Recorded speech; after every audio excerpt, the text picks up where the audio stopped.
প্রিয় ভাই ও বোনেরা, আজ আমি আপনাদের এমন একটি আমল সম্পর্কে বলতে এসেছি যে আমল করলে আল্লাহর রাগ রহমতে বদলে যায়, বিপদ আসার আগে কেটে যায়, রিজিক বেড়ে যায়, কবর পর্যন্ত নূরে ভরে যায়।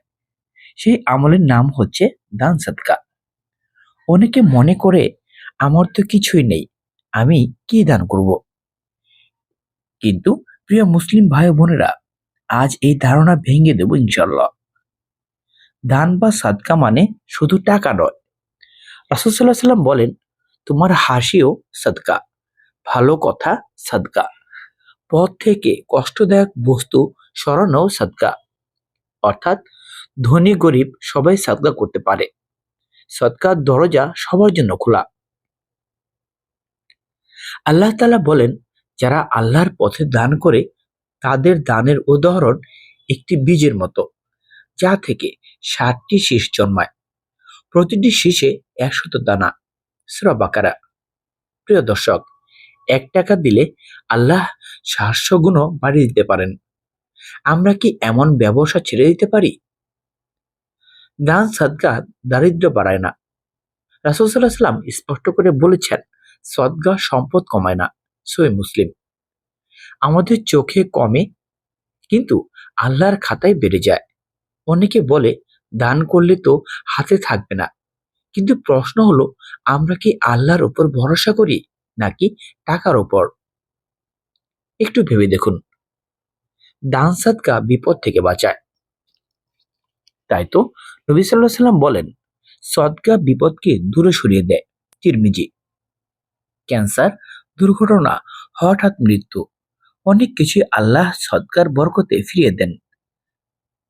আপনি জানেন না, আজ যে সামান্য দান করলেন সেটাই হয়তো আপনার সন্তানের বড় বিপদ ঠেকিয়ে দিল।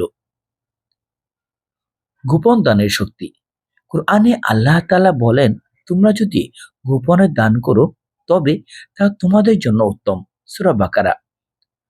রাসূল সাল্লাল্লাহু আলাইহি সাল্লাম বলেন, কিয়ামতের দিন ৭ শ্রেণীর মানুষ আল্লাহর আরশের ছায়ায় থাকবে। তার মধ্যে একজন হলো যে এমন গোপনে দান করেছে যার ডান হাত জানে না বাম হাত কি দিয়েছে। একটু ভেবে দেখুন, সেই দিনের তীব্র গরমে আপনি ছায়ার নিচে। বাস্তব ঘটনা বলছি। এক ব্যক্তি ছিল খুব গরিব, কিন্তু প্রতিদিন সকালে সে ৫ টাকা করে সদকা করত। লোকেরা হাসতো।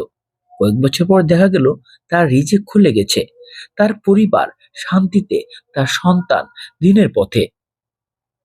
কারণ সে বিশ্বাস করেছিল দান নয়, আল্লাহ মালিক।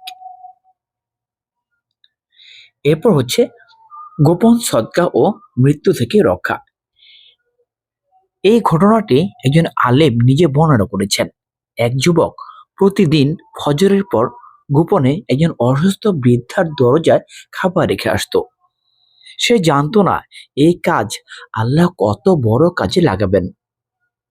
একদিন সেই যুবক একটি বড় দুর্ঘটনায় পড়ে গাড়ি দুমড়ে মুচড়ে যায়। লোকেরা ধরে নেয় সে আর বাঁচবে না, কিন্তু আল্লাহর কুদরতে সে সামান্য আঘাত নিয়ে বেঁচে যায়। ডাক্তার অবাক হয়ে বলেছিল, এটা চিকিৎসা নয়, এটা অলৌকিক। প্রিয় দর্শক, পরে সেই যুবক বলেছিল, আমি জানি এটা আমার গোপন সদকার ফল। কারণ রাসূল সাল্লাল্লাহু আলাইহি সাল্লাম বলেছেন, গোপন সদকা কবরের আযাব ও হঠাৎ মৃত্যু থেকে বাঁচায়।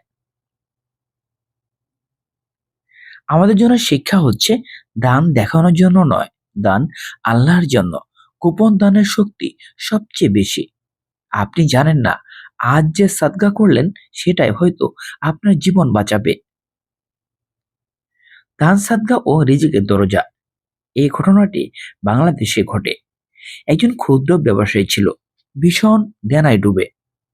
অনেকে তাকে বলেছিল, এখন দান করলে আরো গরিব হবে।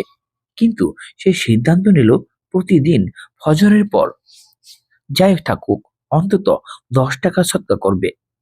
প্রথম কয়েক মাস কিছুই বদলায়নি, কিন্তু হঠাৎ তার ব্যবসায় এমন বরকত আসে যা সে কল্পনা করেনি। যেখানে আগে দিনে ৫ জন আসতো, এখন আসতে লাগলো ৫০ জন। কয়েক বছরের মধ্যে সে দেনামুক্ত, সংসারে শান্তি, সন্তান দিনের পথে। সে বলতো, আমি দান করিনি, আমি আল্লাহর উপর ভরসা করেছি। আল্লাহ তাআলা বলেন, তোমরা যা কিছু দান করো আল্লাহ তার পরিবর্তে উত্তম প্রতিদান দেন। আল্লাহ কখনো দেনা রাখেন না। তাহলে আমরা কিভাবে শুরু করব? অল্প দিয়ে শুরু করুন, নিয়মিত দিন, গোপনে দিন, আল্লাহর উপর ভরসা রাখুন। রাসূল সাল্লাল্লাহু আলাইহি ওয়াসাল্লাম বলেন, সবচেয়ে প্রিয় আমল অল্প হলেও নিয়মিত। প্রিয় দর্শক, আর শুধু শুনে যাবেন না, আর সিদ্ধান্ত নিন আজ থেকেই দান শুরু করবেন। আপনি এইভাবেই দোয়া করতে পারেন, হে আল্লাহ, আমাদের দান কবুল করুন, আমাদের অদেখা বিপদ দূরে রাখুন, আমাদের রিজিকে বরকত দিন এবং দানের মাধ্যমে আমাদের তাকদির সুন্দর করে দিন। আমিন।